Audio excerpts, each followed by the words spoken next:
Now today there's actually more reasons to have a BCP in place, and it's not just about the items I just talked about, even though those are important, but BCP is now part of business decisions.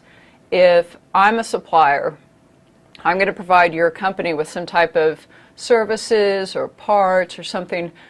Before we set up a partnership, it's very common for your company to require my company to lay out our BCP.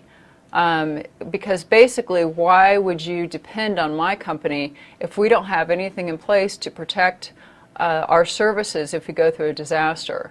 So a lot of business decisions on partnerships and relying on suppliers, now there's a component to say, we need to make sure you're going to be up and running even if you go through some type of trouble, because our revenue directly affects how you react. And another issue, it has to do with regulatory requirements. More and more regulations are requiring different companies to have BCPs in place. And then insurance. Insurance is looking more and more at what type of recovery plan you have in place, because if it's just like health insurance, if you're smoking and eating donuts every day and not running and you've got all these problems, you're probably not going to get insurance, or it's going to be a higher rate.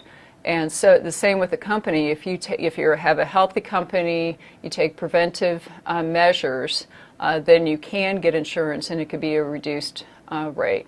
So this is not just about surviving a disaster. Even prior to any disaster taking place, it is a component of business decisions that happen between companies.